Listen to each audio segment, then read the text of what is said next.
વાલીઓમાં ભારે રોષ જોવા મળી રહ્યો છે। કોલેજ બંધ થવાના સમાચાર ફેલાતા કેમ્પસમાં હોબાળો મચ્યો હતો અને મોટી સંખ્યામાં વાલીઓ કોલેજ ખાતે દોડી આવ્યા હતા। ડેસર તાલુકાની એકમાત્ર વાણિજ્ય કોલેજ બંધ થવાની શક્યતાને લઈને વિદ્યાર્થીઓ, વાલીઓ અને સ્થાનિક આગેવાનોમાં ચિંતા વ્યાપી ગઈ છે। કોલેજ કેમ્પસમાં એકત્ર થયેલા વાલીઓએ પ્રિન્સિપાલ સમક્ષ ઉગ્ર રજૂઆત કરી હતી અને કોલેજને ચાલુ રાખવા માટે તાત્કાલિક પગલાં ભરવાની માંગ કરી હતી।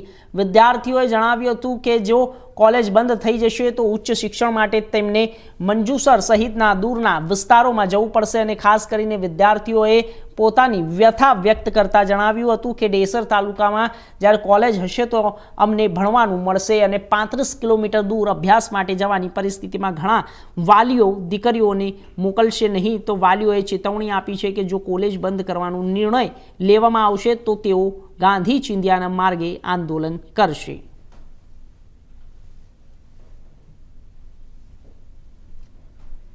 મારું નામ પરમાર અરુણસિંહ બલસી છે। કોલેજ અહીંથી ટ્રાન્સફર કરવામાં આવી છે, કોઈ એક પ્રકારની જાણકારી નથી અને દૂર પડી જશે અમને। કોલેજ જો દૂર જશે તો અમને તકલીફ થશે અને નજીક રહેશે આટલામાં તો અમને ફાયદો થશે। આ બાબતે આપને કોઈ લેખિતમાં જાણ કરી છે? ના, અમને કોઈ જાણકારી નથી। આપની માંગણી સંતોષાને શું કરશો? અમે આંદોલન પર ઉતરી જશું। આપનું નામ? પરમાર અરુણસિંહ બલસી। હવે આ જે કોલેજ અમને ગઈકાલે આવા મેસેજ મળ્યા છે કે કોલેજ આવતીકાલે જઈ રહી છે, મંજુસર ટ્રાન્સફર થઈ રહી છે, એટલે બધા જ છોકરાઓ કાલે ભેગા થયા હતા કોલેજના બધા સ્ટુડન્ટો અને કહેવામાં આવ્યું કે આ કોલેજ હવે જઈ રહી છે। એટલે અમે ગામના આગેવાનો ઘણા બધા આવ્યા છે અહીંયા આગળ અને અમે એ અહીંયાથી ના જાય એના માટે પ્રયત્ન કરી રહ્યા, કેમ કે અમારા ડેસર તાલુકાની અંદર માત્ર એક આ કોલેજ છે, કેમ કે સાવલી બરોડાની અંદર તો ઘણી બધી કોલેજો આવેલી છે અને અહીંયાથી અમારી દીકરીઓ અને દીકરાઓને 20 કિલોમીટર 25-40 કિલોમીટર દૂર નહીં જઈ શકે। એટલે અમે તો એટલી એ કરીશું, વિનંતી કરીશું કે અમારી આ કોલેજ અહીંયાથી ત્યાં આગળ મંજુસર ટ્રાન્સફર ના થાય।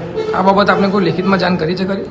ના, અત્યારે તો કોઈ લેખિતમાં જાણ નહીં કરી, પણ હવે અમે લેખિતમાં આવેદનપત્ર આપીશું આગળ કલેક્ટરને। જો જરૂર પડશે તો અમે બધા જ કોલેજના સ્ટુડન્ટો હાથે અમે ગાંધીનગર બી જવા તૈયાર છીએ। આપની માંગણી નહીં સમજતા શું કરશું?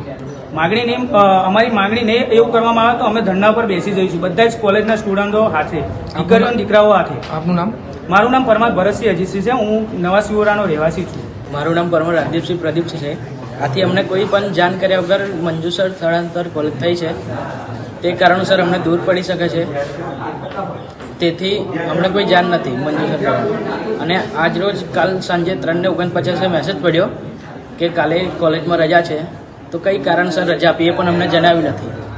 મંજુસર કોલેજ દૂર જતા આપનું ભણતર બગડી શકે છે? હા, અમારું ભણતર બગડી શકે છે, તેથી અમને ભાડું પણ મોંઘું પડી શકે। આપની માંગણી શું છે? અમારી માંગણી એ જ છે કે ડેસર તાલુકાની અંદર જ કોલેજ રહે। આપની માંગણી નહીં સમજતા શું કરશો? તો અમે આંદોલન પણ ઉતરી જઈશું। આપનું નામ? પરમાર રાજદીપસિંહ પ્રદીપસિંહ।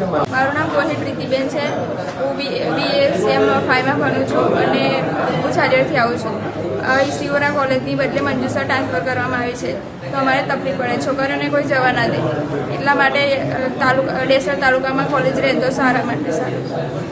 મારું નામ પરમાર યુવરાજસિંહ અરવિંદસિંહ છે। હું સિવોરાનો રહેવાસી છું।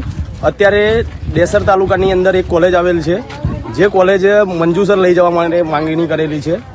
જ્યારે સાવલી તાલુકાની અંદર 2 કોલેજ આવેલી છે, તો અમારા અહીંના વિદ્યાર્થીઓને મંજુસર જવું દૂર પડતું હોય અને રસ્તા પણ ખરાબ હોય, જેથી આ કોલેજ અહીંયા જ રહેવી જોઈએ, જે મારી અરજ છે। આપનું નામ?